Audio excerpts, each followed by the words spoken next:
Baik, selamat berjumpa kembali dengan saya dalam perkuliahan statistika probabilitas. Nah, hari ini dalam pertemuan ini saya akan membahas materi terkait dengan distribusi normal.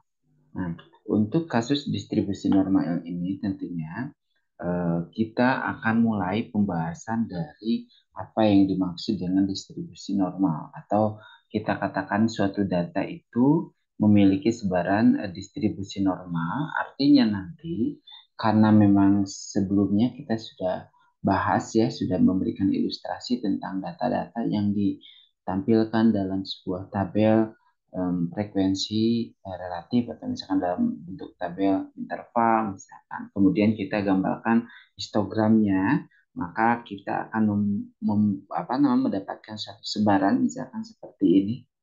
Nah, Nah, seperti itu. Maka kemarin itu kita membuat sebuah garis mulus yang menghubungkan antar titik-titik pada grafik itu sehingga membentuk sebuah grafik normal. Seperti itu. Nah, kita akan beranjak dari eh, grafik normal ini gitu ketika kita berbicara tentang distribusi normal. Nah, kita tahu bahwa distribusi normal itu merupakan suatu bentuk distribusi probabilitas yang menggunakan pendekatan kurva normal. Kurva normal itu yang mana? Yang tadi saya ilustrasikan. Jadi kalau misalkan kita punya sumbu X dan Y, misalkan begitu, maka yang disebut kurva normal itu seperti ini sebarannya. Kurang lebih ya. Nah, kemudian dalam bentuk kurva normal, distribusi dianggap rata. Jadi ketika kita bicara tentang kurva normal ini, maka distribusi atau sebaran dari data itu sendiri dianggap menjadi merata begitu.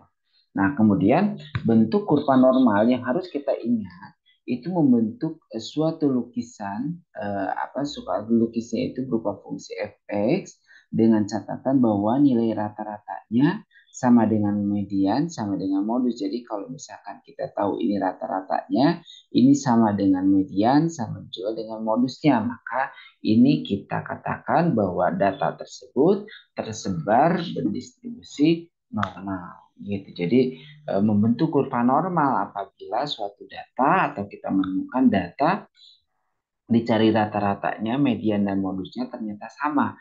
Maka kita bisa katakan bahwa data itu adalah tersebar merata atau membentuk kurva normal apabila kita gambarkan dalam sebuah eh, kurva begitu. Nah, kemudian eh, gambaran secara utuhnya terkait dengan distribusi normal itu seperti itu ya. Nah, ciri-ciri dari distribusi normal yang pertama adalah kurva selalu berada di atas sumbu X data. Jadi yang tadi ya, selalu di atas sumbu X data. Jadi seperti ini nih. Selalu ini kalau ini misalkan saya tambahkan di bawah ini sumbu X. Nah, jadi dia itu yang disebut dengan kurva normal, itu dia selalu ada di atas sumbu X gitu ya.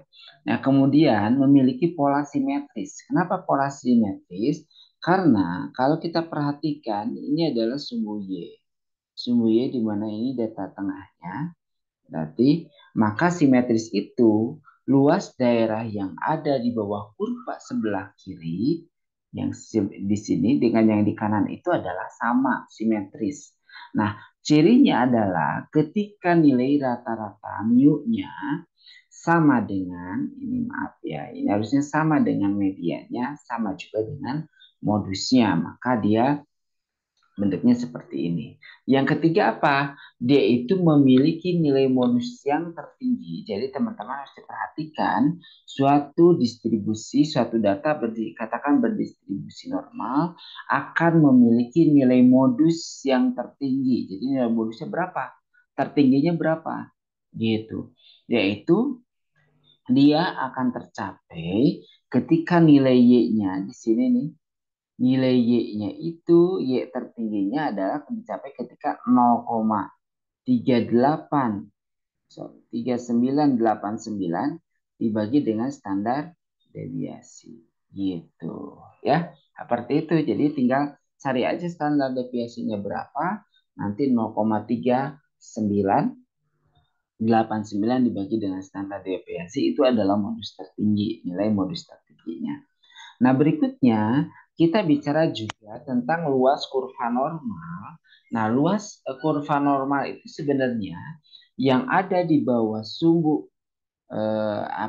di bawah kurva itu sendiri ini nilainya selalu senantiasa satu. Jadi dari ujung sampai ujung itu dia senantiasa satu gitu.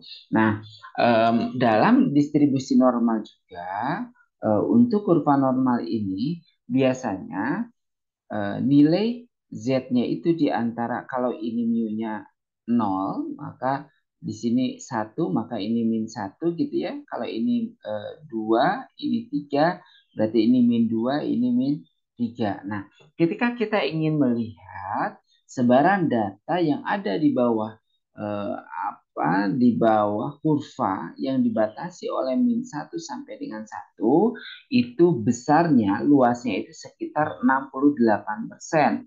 Jadi ini sekitar 60 berapa?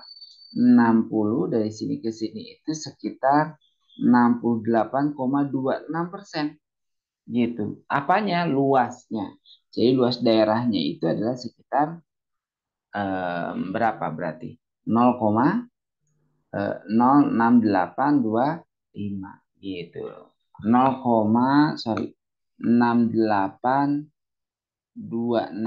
ya 0,6826 ini adalah ketika kita bicara tentang luas daerah yang di bawah kurva yang dibatasi oleh mu plus simpangan standar deviasinya dan mu dikurangi dengan 1 dari standar deviasinya. Sedangkan kalau misalkan luas daerah yang ada di bawah kurva dengan batasnya itu di antara mu ditambah 2 simpangan standar deviasi dan 2 mu dikurangi 2 kali standar deviasi, maksudnya yang ini. Nah, sampai sini. Maka luas daerah yang dibatasi ini itu adalah sekitar berapa persen? Banyaknya itu sekitar 95% atau 95,64% gitu. Sehingga kalau kita cari data nih ada berapa dia gitu ya, atau misalkan kita katakan ada berapa banyaknya barang yang ada di antara misalkan mu min 2 kali simpangan standar deviasinya sampai dengan rata-rata ditambah 2 kali simpangan standar deviasinya, itu tinggal cari saja. Kita kalikan misalkan 95% dikali dengan datanya ada berapa. Berarti nanti luasnya itu data yang ada di sini itu sekitar itu. Ketika kita kalikan dengan jumlah seluruhnya. Gitu ya. Dan yang terakhir kalau misalkan batasnya dari di situ dari 1 ya, berarti dari min 3 dari sini sampai dengan 3. Nah, data luas yang ini itu berapakah kisaran luasnya itu? Maka kisaran luasnya itu yang ini itu sekitar 99,74. Jadi ini tuh luasnya adalah 99,74 gitu ya. Jadi kalau misalkan kita bicara tentang luas daerah, tentunya yang di bawah kurva itu luas daerahnya jumlahnya adalah 1. Jadi semuanya dari ujung sampai ujung itu sama dengan 1 atau 100% atau dia nilainya adalah 1. Itu luas area di bawah kurvanya. Nah, perhatikan juga ciri dari kurva normal ini, dia senantiasa mendekati sumbu X ujungnya, tapi dia tidak pernah menyentuh sumbu X. Jadi, ini kalau kita bicara tentang luas dari min hingga sampai dengan X, yaitu sampai dengan hingga, hasilnya selalu 1, gitu ya. Dari min hingga sampai hingga. Nah, bagaimana terkait dengan fungsi probabilitas variabel random? X dengan min-nya mu dan variannya itu adalah dikuadratkan ya, standar deviasi dikuadratkan yang memiliki distribusi normal. Ini adalah rumusnya seperti ini. Ini distribusi normalnya.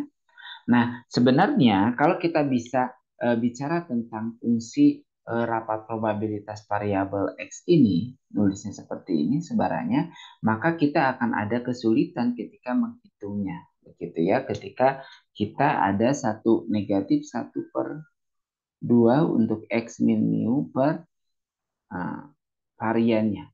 Gitu ya, seperti itu. Di mana nanti untuk standar deviasi dikuadratkan itu adalah varian. Nah, probabilitasnya itu nanti dinyatakan dalam bentuk P X di antara A sampai B. Makanya kan kalau kita bicara tentang probabilitas kontinu, karena ini kan kita ngomongin probabilitas kontinu kan, distribusi normal itu, maka kita gunakannya itu integral biasanya.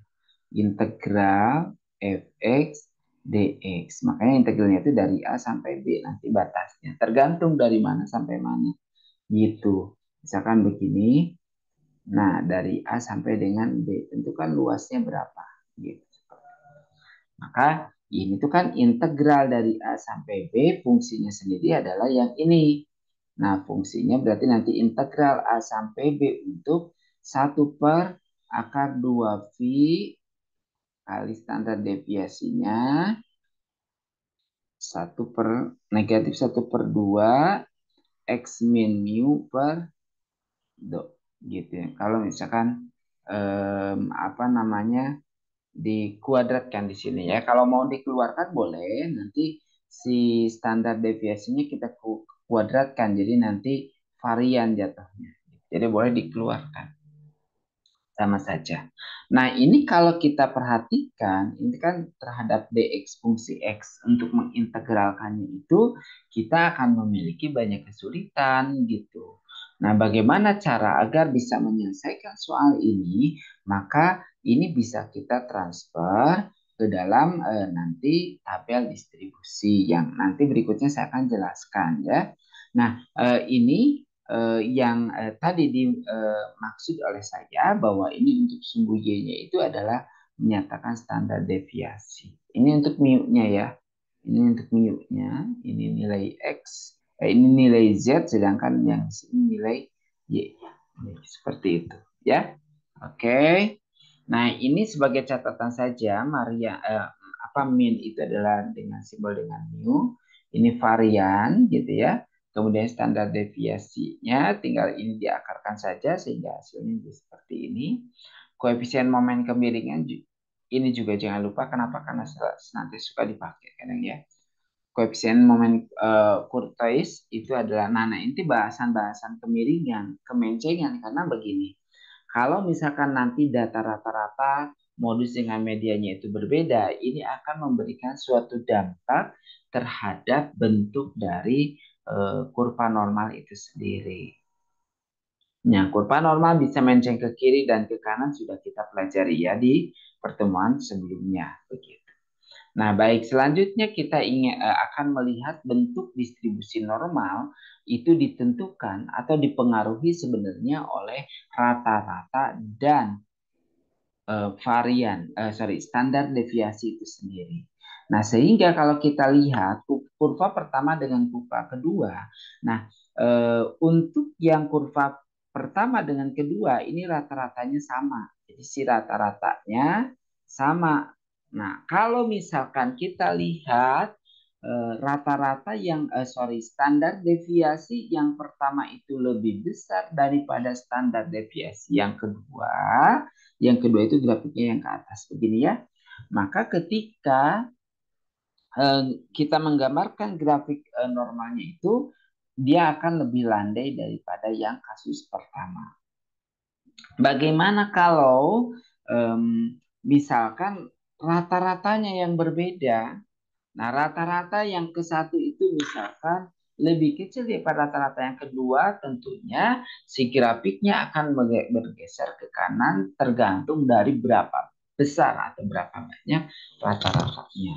Kenapa bergeser ke kanan? Kan kalau misalkan dalam Kartesius, misalkan rata-ratanya adalah mu-nya adalah 2 rata-ratanya. Misalkan dalam kelas itu ada atau 80 misalkan rata-ratanya ya. Nah, kalau misalkan yang kedua rata-ratanya lebih besar, berarti kan otomatis misalkan jadi 90 ada di sini gitu. Maka si grafiknya akan berubah menjadi seperti ini karena kan di 90 gitu si nilai rata-ratanya. Jadi akan ke kanan ngikutin. Jadi kalau lebih kecil berarti dia akan ke kiri gitu loh. Contoh misalkan ini nih, apa namanya? Standar deviasinya lebih kecil daripada yang kedua, maka dia akan bergerak ke kiri.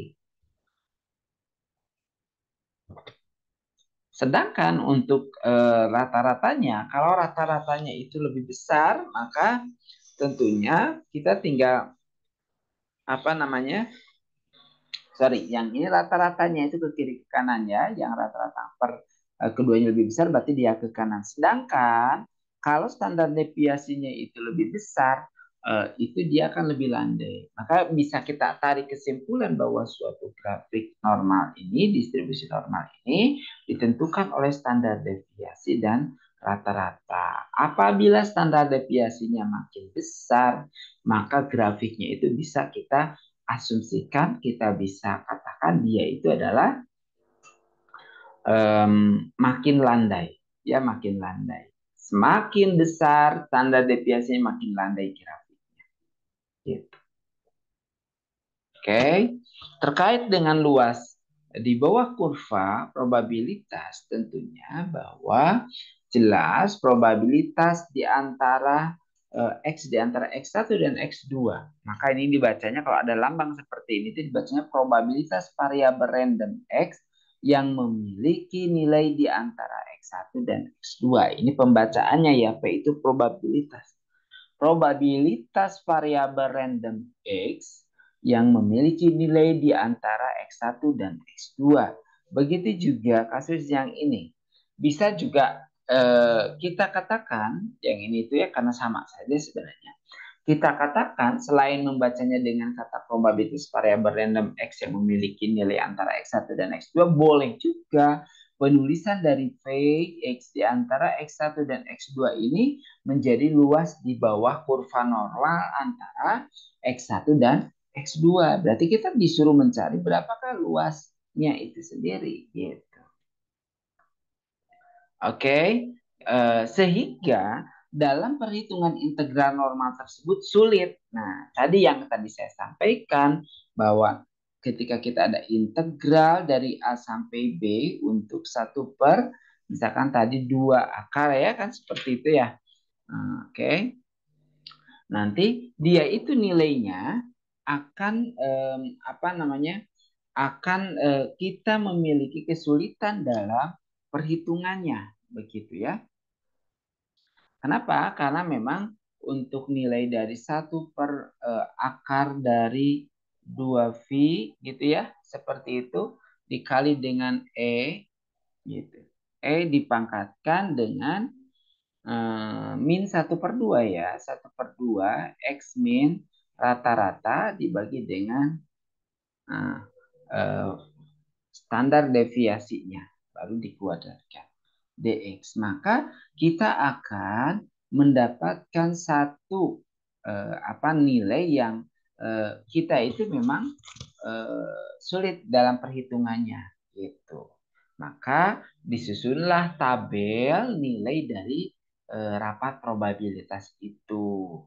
Karena tapi di sini catatannya nih, karena nilai rapat probabilitasnya itu tergantung dari mu dan standar deviasi, maka sangatlah tidak mungkin mentabelkan untuk semua nilai mu dan standar deviasi itu sendiri. Maka kita mengambil atau kita membuat, kita mentransformasi perhitungan ini itu dengan membuat standarnya, standarisasi dari nilai distribusi normal. Maka nanti kita buat bahwa distribusi normal standar itu adalah Z-nya itu X min apa X dikurangi rata-rata dibagi dengan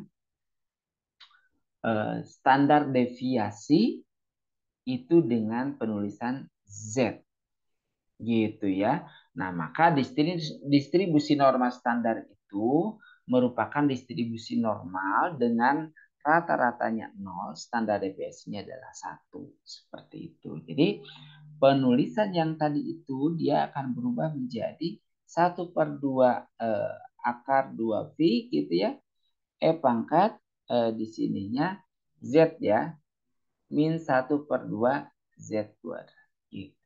Maka kita bisa melihatnya nanti distribusi normal standar ini itu sebagai distribusi normal dengan variabel Z memiliki rata-rata 0 dan standar deviasi 1. Nah, transformasi ini juga mempertahankan luas di bawah kurvanya. Artinya nanti kalau kita bicara tentang transformasi, nah kita akan lihat di sini nih. Nah, ini nilai X itu ini adalah nilai distribusi normal. Jadi nilai distribusi normal. Sedangkan untuk Z itu artinya dia sudah kita standarkan gitu loh nilai-nilai X-nya tadi. Nilai X1 dan X2-nya itu kita standarkan. Jadi kalau mu-nya di sini mu, maka untuk Z-nya dia nilainya adalah 0 begitu. Jadi sudah ketahuan, jadi sudah dalam bentuk angka di sininya. Sehingga kita akan memudahkan dalam perhitungan selanjutnya. Nah, perhatikan di sini bahwa luas di bawah kurva distribusi besar X1 dan X2. Contoh X1 dan X2 di sini dan di sini. Maka luasnya sama aja dengan luas di bawah kurva dari standar distribusi antara Z1 sampai dengan Z2. Sama jadinya ya. Nah, dengan catatan bahwa nilai Z itu adalah X min rata-rata dibagi dengan standar deviasinya.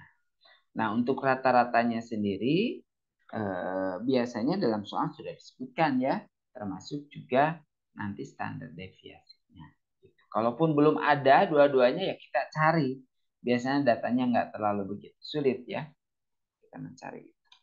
Nah, baik, ini dia tabel distribusi norma standar kumulatif ya. Jadi ini nih yang penting, standar kumulatif. Karena nanti teman-teman kalau ngambilnya atau googling, karena di Google juga banyak ya.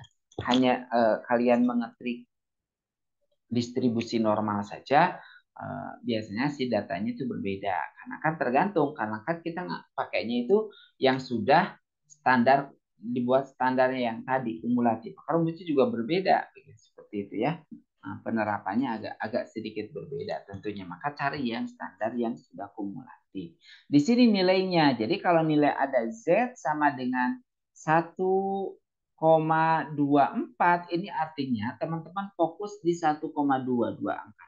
1,2 kemudian dia 1,2 ditambah 0,04 berarti dia itu 0,04 ada di sini.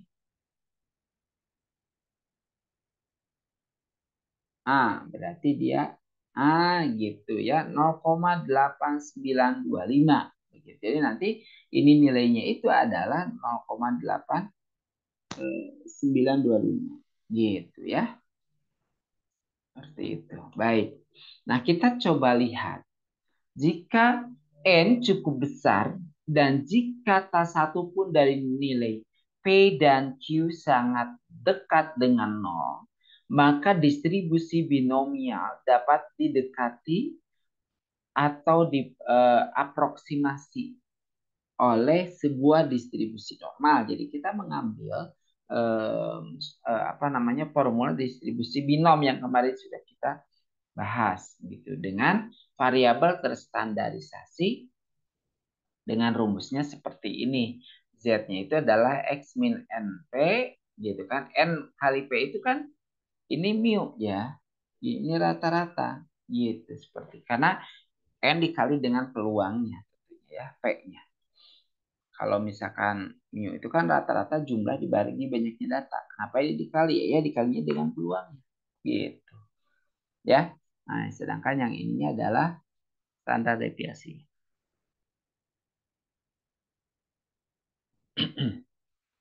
Nah, pendekatan ini akan semakin baik seiring dengan semakin besarnya nilai dari N itu sendiri. Dengan praktiknya bahwa pendekatan akan sangat bagus jika NP dan NIQ atau jumlah antara P dan Q-nya keduanya lebih besar daripada 5. Gitu ya. Oke. Nah, kita lihat contohnya. Penggunaan tabel distribusi normal standar yang tadi nih ya, yang tadi itu dalam menghitung luas. Contoh misalkan di sebelah kanan Z 1,84. Berarti kita kalau buat ini, nah ingat ini 0. 1,84 itu di sini 1,84. Berarti di sebelah kanan. Nah yang ini. Artinya yang kedua dia itu pengen yang kedua ini yang A ya. Yang B-nya itu di antara. Nah, dia kan pengennya Z-nya antara ya, antara negatif 1,97 dan yang di kanannya dia 0,86. Gitu ya, di antara tuh yang ini berarti. Dari dua kasus ini tentunya kita bisa katakan bahwa untuk nilai Z-nya di sebelah kanan untuk probabilitas Z-nya itu di sebelah kanan berarti dia itu lebih besar dari 1,84 gitu ya. Berarti tinggal sama aja karena kan jumlah gini loh ya. Jumlah dari luas di bawah kurva itu kan satu ya. Ini satu aja dikurangi dengan, nah tinggal dimasukkan gitu ya. Satu dikurangi dengan probabilitas untuk Z-nya kurang dari 198 gitu seperti. Jadi kita tinggal masukkan aja kalau ingin mencari yang lebih besar. Lebih besar itu ke kanan berarti tinggal kalau yang Z kurang dari, jadi kalau ada P Z kurang dari 1,84. Nah, gambarnya gimana? Gambarnya pasti begini. Ini kan 1,84 nih kurang dari. Nah, gitu. Oh ya, untuk tadi saya lupa bahwa grafik normal jangan lupa luas daerah sebelah kiri itu kan setengah-setengah ya.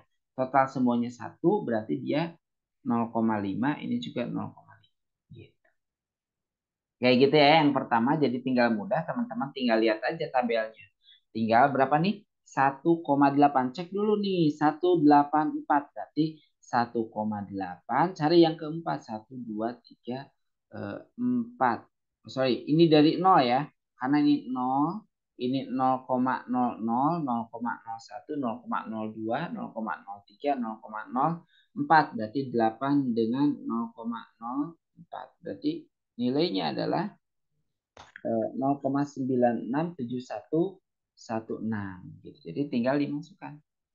Gitu ya. Ini pembulatan saja hasilnya adalah seperti itu. Gitu.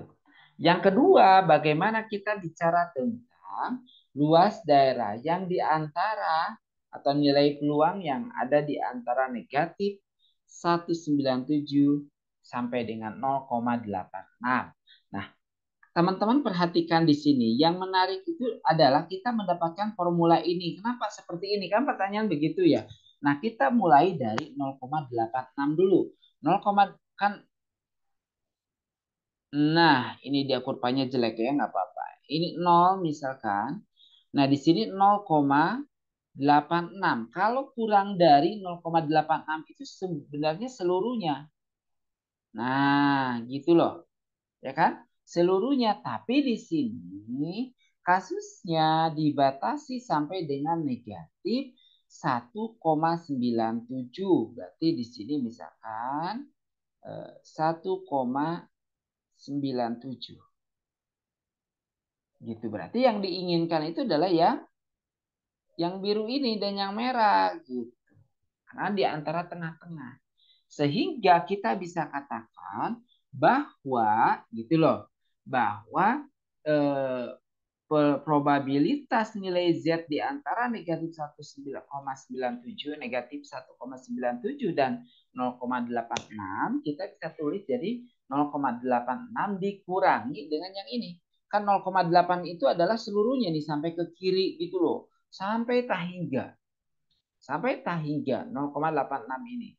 Sedangkan kalau misalkan 1,97 ya yang Z-nya itu berarti sampai dengan 1,97 hanya sampai sini. Berarti ya sudah tinggal yang luas yang 0,86 kurangi dengan dari sini ke sini gitu loh.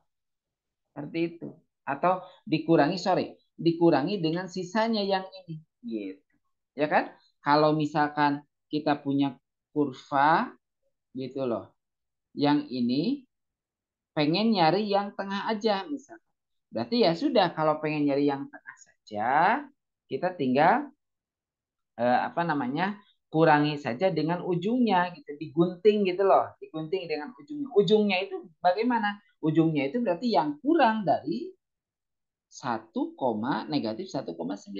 Makanya kenapa di sini jadi PZ kurang dari 0,86 kita kurangi dengan PZ negatif 1,97. Nah maka kita tinggal hitung saja nilainya adalah 0,0244 itu.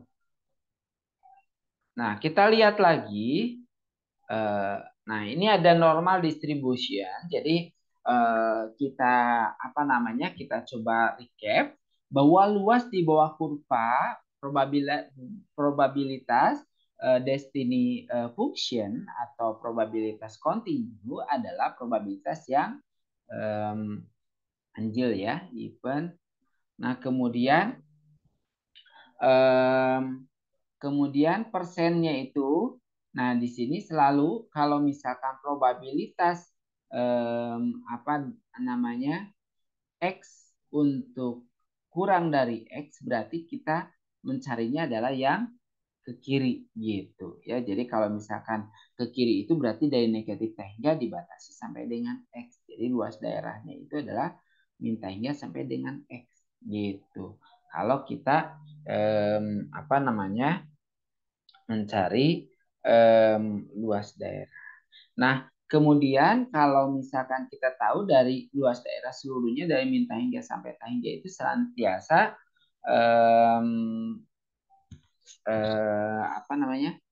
nilainya 1 ya. Gitu. Oke, seperti itu. Nah, kemudian juga kalau misalkan ada X-nya lebih dari X. Nah, probabilitas atau peluang kejadiannya ya kan, ini kan luas daerah di bawah kurva itu menyatakan dengan probabilitas kejadian kan gitu ya, seperti itu, atau persentil rank. Nah, tentunya kalau misalkan X yang lebih dari probabilitas X besar lebih dari X, ini berarti kita yang ditanyakannya itu adalah yang kanan, yang putih ini. Untuk kasus yang ini berarti ini yang putih gitu. Berarti dari X sampai dengan tahingga. Atau bisa saja karena kita tahu jumlah seluruh luas daerah di bawah kurva itu 1 dan kita sudah mencari misalkan yang atasnya yang ini gitu ya, sudah ada nilainya ya tinggal kita kurangi saja 1 dikurangi probabilitas yang jawaban yang pertama gitu. Nah, bagaimana untuk probabilitas luas di bawah kurva dari fungsi kontinu distribusi kontinu ini sampai dengan 0 misalkan gitu. Probabilitasnya itu adalah 0, ingat ya. Dari X sampai dengan X. Jadi tetap aja di situ. X ke X itu ya udah berupa apa? Berupa garis kan gitu. Ya enggak? Gitu. Misalkan di sini ada X sampai X batas atas batas bawahnya. Pasti nilainya adalah 1 tentunya. Of course ya. Kemudian probabilitas untuk X kurang dari sama dengan X. Maka ini sama nanti nilainya dengan probabilitas antara X kurang dari X. Jadi sama kalau mau pakai sama dengan tidak itu sama aja ya. Jadi kalau misalkan seperti ini. Kalau X lebih dari, ini probabilitas sama juga dengan X lebih dari X. Atau boleh juga 1 dikurangi probabilitas X kurang dari X. Gitu, sama aja ya. Ya, Selanjutnya bagaimana kalau misalkan X dikurangi mu? Nah, kalau X kurangi mu mas 0,5. Ya karena dia setengahnya semuanya. Di sini 0,5. Yang kanan juga sama berarti 0,5. Sehingga totalnya adalah 1. Oke. Nah, kita lihat ke soal. Carilah nilai Z sama dengan K. Jadi kita akan mencari nilai K-nya itu sendiri. Berapa sih sebenarnya nilai K ketika nilainya itu adalah 0,3015. Berarti kita harus menggunakan, teman-teman, gunakan nilai dari tabel yang dia itu 0,30. Jadi teman-teman tinggal dicari 0,30 gitu ya. 15 gitu di tabel. Nah, caranya bagaimana? Berarti kita tinggal cek saja bahwa karena dia itu kita bicara Z-nya lebih dari K. Nah, perhatikan Z lebih dari K. Berarti gambarnya itu seperti ini. Jadi kita gambar aja. Nah, K-nya itu adalah yang ini. Lebih dari K yang ini kan? Kalau yang ini itu sama aja dengan 1 dikurangi, gitu loh. Probabilitas Z kurang dari K. Gitu. Kalau misalkan lebih dari. Gitu ya. Seperti itu. Berarti kita tinggal lihat saja. Ini kan nilai dari probabilitas Z lebih dari K. Maka kalau kita ingin mencari probabilitas Z kurang dari K, ini adalah 1 dikurangi probabilitas Z lebih dari K. Kan sama saja. Lebih dari K. Bolak-balik ya, seperti itu sama saja. Begitu. Artinya apa? Artinya kita cari aja probabilitas Z. Karena kalau Z itu yang ada dalam tabel itu yang tadi, itu untuk menunjukkan bahwa apa? Bahwa dia itu kalau misalkan ada P Z kurang dari 1,84, artinya sih kalau di grafik ini, nah ini adalah 1,84. Yang mana luasnya? Yang ini. Seluruhnya gitu. Ke kiri gitu ya. Seperti itu nilainya. Oke, seperti itu. Nah, sehingga kalau ingin mencari yang lebih dari saja, berarti tinggal 1 aja dikurangi dengan yang kurang dari tadi. Berarti karena dia itu untuk nilainya sudah ada, berapa nilainya? Nilainya 0,3015, maka kita tinggal masukkan 1 dikurangi 0,3015 adalah 0,69 begitu ya. Jadi 0,6985 begitu. Jadi nanti kita tinggal masukkan begitu atau lihat di tabel, ternyata terbaca untuk 0,6985 itu adalah Z-nya 0,52 gitu ya. Jadi dia itu 0,52. Kita coba cek di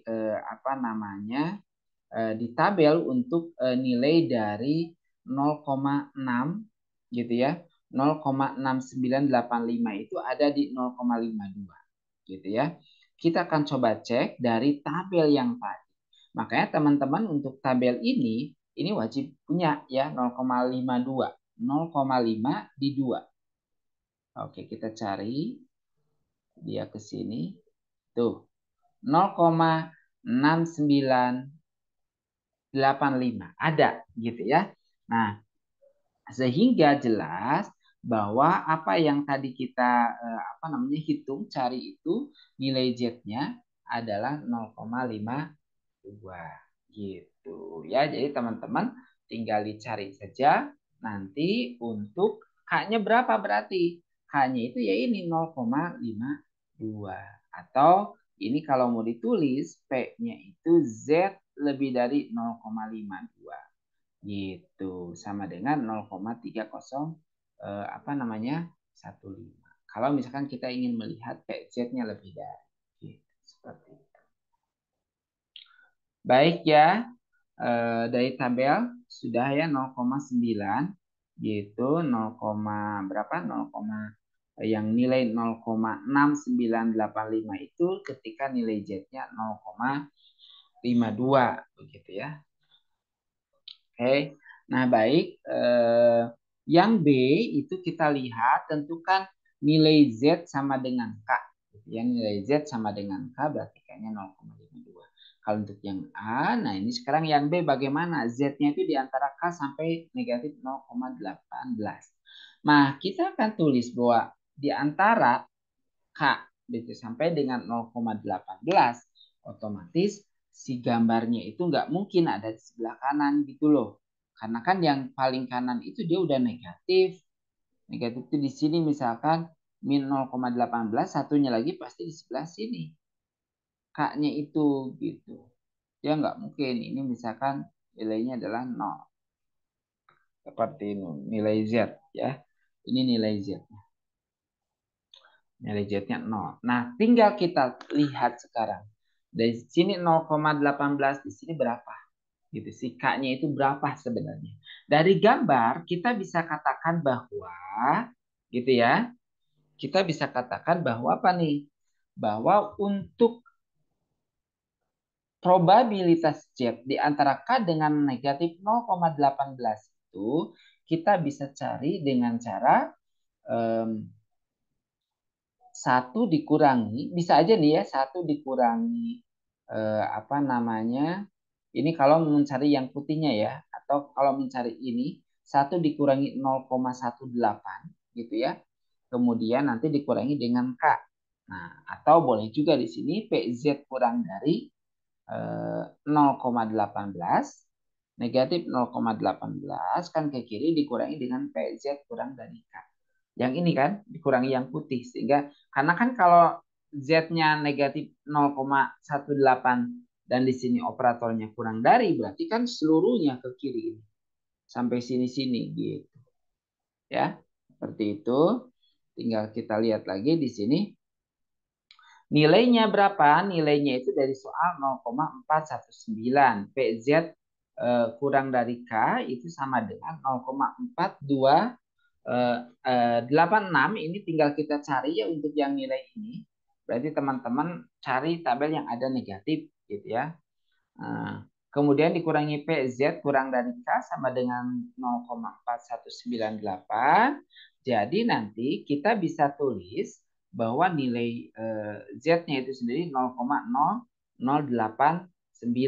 Dari tabelnya itu kita dapatkan nilai Z-nya itu adalah negatif 2,37. Nah, nanti teman-teman juga boleh gunakan tabel yang sudah ada negatifnya ya. Karena negatif tinggal dilihat langsung. Oke, kita lihat soal berikutnya. Misalkan variabel X terdistribusi normal dengan rata-rata 50, standar deviasinya 10. Nah, carilah probabilitas untuk menemukan X bernilai antara 45 dan 62. Nah, di antara loh X-nya itu. Jadi, tentukan probabilitas X-nya itu di antara 45 dan 62. Berarti ini masih nilai dari distribusi normalnya gitu ya, belum apa namanya,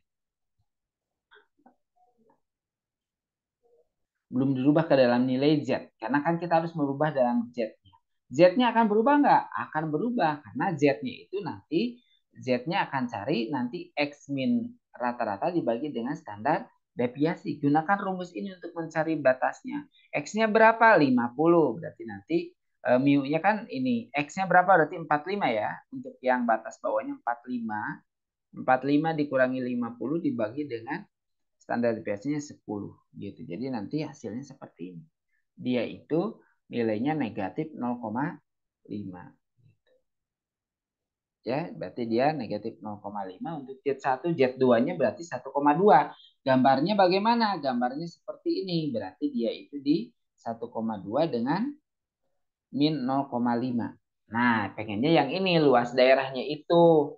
Nah, sebenarnya gambar ini bisa kita terjemahkan nih teman-teman. Kalau misalkan kita pahami untuk gambar ini itu, berarti kita buat dua aja. Yang pertama adalah 1,8. 1,8, maka 1,8 itu sebenarnya luas daerahnya itu yang ini. Luas daerahnya. Luas daerahnya adalah yang ini. Ya, seperti ini. Ini adalah luas daerah yang kurang dari 1,8. Berarti ke kiri terus. Nah, Kemudian kita stop untuk yang 0,5. Nah, kalau 0,5 negatif 0,5 kan di sini. Min 0,5. Berarti dia yang ini. Nah, gitu. Yang diharapkan adalah gabungan, gitu ya. Yang diharapkan itu adalah gabungan antara keduanya, gitu. Atau irisan di antara keduanya. Nah, kalau irisan di antara keduanya berarti kan kita bisa lihat di sini, atau misalkan saya gantilah dengan ini ya. Ini grafiknya.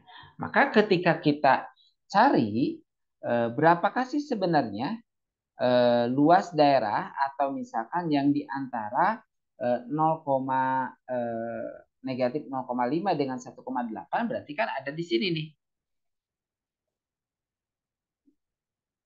Nah, berarti yang merah dikurangi dengan yang biru kan begitu. Ya, itu sisanya adalah yang hijau gitu. Maka nanti kita bisa tulis di sini untuk nilainya itu sendiri adalah apa? Z-nya itu PZ-nya itu adalah di antara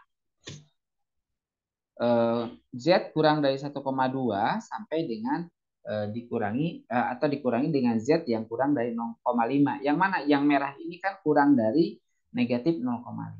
Jadi tinggal dicek aja di tabel, masukkan nilainya nanti 0,5764. Gitu ya. Baik, berikutnya kita lihat bagaimana kalau ada soal diketahui luas di bawah distribusi norma yang diinginkan terkait dengan misalnya probabilitas, ingin kita cari berapa sih variabel random X yang terkait, misalkan berapakah sih nilai X-nya gitu. Carilah nilai X di sini nih, X0-nya berapa gitu. Misalkan distribusi normalnya itu mu-nya sudah ada, rata-ratanya standar deviasinya juga sudah ada, dia berapa 6 gitu ya. Sedangkan rata-ratanya dia 40. Nah, probabilitas peluangnya itu sudah ada 0, berapa nih? 45% atau ini sama dengan 0,45. Dengan yang ini 0,14. Nah, kita tinggal buat grafiknya saja. Yang nilai seperti ini. Kalau X kurang dari, nah berarti kita tinggal gambarkan bahwa X kurang dari ini kan 0,45. Kalau di tabel yang 0,45 itu nilai Z-nya itu adalah negatif 0,13 gitu. Ya, ini nilai Z loh. Karena kan kita menggunakan tabel-tabel Z yang ditanyakan nilai X. Beda. Kalau diketahui Z, nah baru masukkan ke rumus Z-nya itu sendiri. Z-nya itu negatif 0,13 itu sama dengan X0 yang kita cari dikurangi dengan 6. 6 itu dari mana? 6 itu tentunya ya dari sini ya. Sorry, mu dulu 40 ya.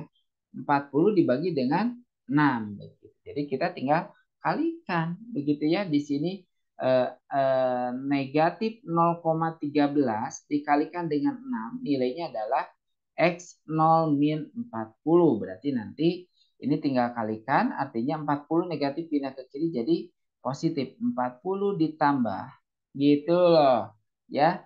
6 dikali negatif 0,13 begitu. Jadi nanti 0, negatif ya, negatif 0,78 gitu. Ini nilai dari X0, jadi X0-nya itu adalah 39 gitu ya, 22 karena 40 dikurangi 0,79 nilainya adalah 78 sorry ya. 39,22. Jadi sangat mudah. Teman-teman hati-hati ya kalau ditanyakan nilai X masukin ke rumus Z ya nilai Z-nya gitu. Nah, untuk nilai ininya itu ya tinggal dicek di tabel begitu. Yang B juga sama nih. Kalau Z kurang lebih dari, nah perhatikan di sini. Yang pertama Z-nya kurang dari. Kalau kurang dari itu kan gambarnya itu begini. Z, nah ini X0. Anggap aja ini X0, kita nggak tahu berapa. Karena dia itu X0 ini berarti yang kurang dari. Nah, ini udah sesuai dengan apa yang seharusnya tinggal lihat tabel kalau begini. Beda kalau yang kedua, yang B itu grafiknya adalah begini. X0-nya di kanan. Berarti, nah hati-hati ini itu artinya 1 dikurangi probabilitas X0 gitu. Untuk probabilitas X-nya kurang dari X0 gitu. Kenapa? Karena kan yang kanan yang kita ambil. Karena jumlah total luas daerah di bawah kurva itu kan nilainya adalah 1 gitu. Makanya kenapa kita menggunakan rumus yang ini. Nah, sedangkan kita sudah tahu bahwa nilai probabilitasnya itu berapa? 0,114. Tuh, 0,114. Jadi nanti 1 dikurangi 0,14 dulu, nilainya 0,86 baru kita cek di grafik. Nilai dari 0,86 itu nilai dari 1,08. Coba cek ya, 1,08. Nah, tinggal masukkan Z-nya. Berarti X-nya didapatkan 46,48. Jadi it's very easy sebenarnya untuk mencari nilai X itu sendiri. Cuman teman-teman harus hati-hati di menentukan ini itu di 1 kurangi atau bukan gitu ya dari gambarnya. Ini juga sama nih ketika kita punya sebuah perusahaan lampu, mengetahui bahwa umur lampu sebelum putus terdistribusi secara normal dengan rata-rata umurnya 800 jam, standar deviasinya 40 jam. Ini berarti rata-rata dengan standar deviasi sudah ada. Jadi teman-teman mu-nya itu 800, sedangkan standar deviasinya 40 ya. Carilah probabilitas sebuah bola produksi, bohlam produksinya akan sebuah bohlam produksinya akan berumur antara, nah hati-hati, di antara X-nya itu berarti si X-nya itu di antara 778 dengan 834. Kalau di antara gitu ya, maka kita harus cari dulu, harus cari nilai Z-nya terlebih dahulu gitu ya, karena X-nya sudah ada, Z-nya berarti nanti tinggal 77 untuk yang pertama nih, untuk yang ini berarti 778 dikurangi 800 dibagi dengan 40. Untuk yang ini berarti nanti 834 kurangi 800 kurangi rata-rata per 40. Tinggal kita menggunakan kalkulator kita dapatkan seperti ini gitu ya. 0 negatif 0,55 dengan 0,86. Nah, dari sini kita cari nih gitu. Berarti si grafiknya itu nanti gambarnya seperti ini. Tuh, ya. 0,55, satu lagi adalah 0,85 yang ini yang diminta. Berarti dari gambar ini anggap saja kita belum tahu ini yang dia. Nah, untuk dari gambar yang ini kita bisa katakan bahwa ini itu sama aja dengan probabilitas dari nilai Z kurang dari 0,85 dikurangi dengan apa? Dengan nilai dari probabilitas Z-nya kurang dari negatif 0,55 gitu. Jadi nanti kalau misalkan untuk mencari tabel, kalau teman-teman pakainya yang negatif ya, ada kan tabel yang negatif, nilai Z-nya negatif, jadi tinggal dimasukkan saja. Tinggal lihat di tabel itu udah langsung 0,55. Saya nggak mau, misalkan pengen nggak ada nih, nggak nemu yang negatif, adanya yang tadi tabel distribusinya kan dari 0,0 sampai dengan seterusnya positif. Ya boleh-boleh aja. Berarti nanti untuk yang seperti ini kita ingat bahwa PZ negatif 0,55 itu sama aja dengan nanti kita ngegambarkannya adalah, nah ini ambil aja yang 55-nya. Ini yang diinginkan kan yang ini ya, yang ke kanan. Berarti nanti tinggal 1 dikurangi probabilitas Z-nya yang kurang dari 0,5. Sama ya. Jadi nanti cari dulu. Hasilnya akan seberapa? 0,2915. Tidak akan berbeda. Dia akan sama. Begitu ya. Dia akan sama nilainya itu. Jadi kalau misalkan 0,55 berarti kita tinggal masukkan, misalkan dia 0, sekitar 2088, nanti tinggal 1 dikurang gitu ya, atau langsung saja juga dalam tabel yang ada negatifnya boleh ya nilai Z-nya. Nah, yang B yang kita lihat berumur kurang dari 750 dan lebih dari 900, berarti dia ke kiri dan ke kanan, atau kalau atau tinggal di jumlah. Nanti atau ini hasilnya adalah plus penjumlahan. Masing-masing cari yang kurang dari dengan yang lebih dari. Yang kurang dari negatif 1,25 berarti ini sama aja dengan cari 1 ditambahkan gitu. Nah, gitu ya. 1 ditambah Z eh, min 1,25 gitu. Kemudian untuk PZ kurang dari apa namanya? Sorry, yang ini itu masing-masing dicari ya. Ini harus masing-masing dicari sebenarnya. Nih, karena satu ini milik dari ini. Nah, milik dari sana gitu. Nah, milik si ah, ini gitu ya. Jadi dia milik dari si P Z lebih dari 25 ya. Oke, seperti itu. Ya, jadi tinggal dicari, masukkan nilainya adalah 0,1118. Oke, ini soalnya teman-teman bisa berlatih untuk soal biar nanti materi kali ini untuk distribusi normal bisa maksimal ya penguasaannya. Baik, terima kasih itu dulu pertemuan kali ini. Sampai ketemu di perkuliahan berikutnya.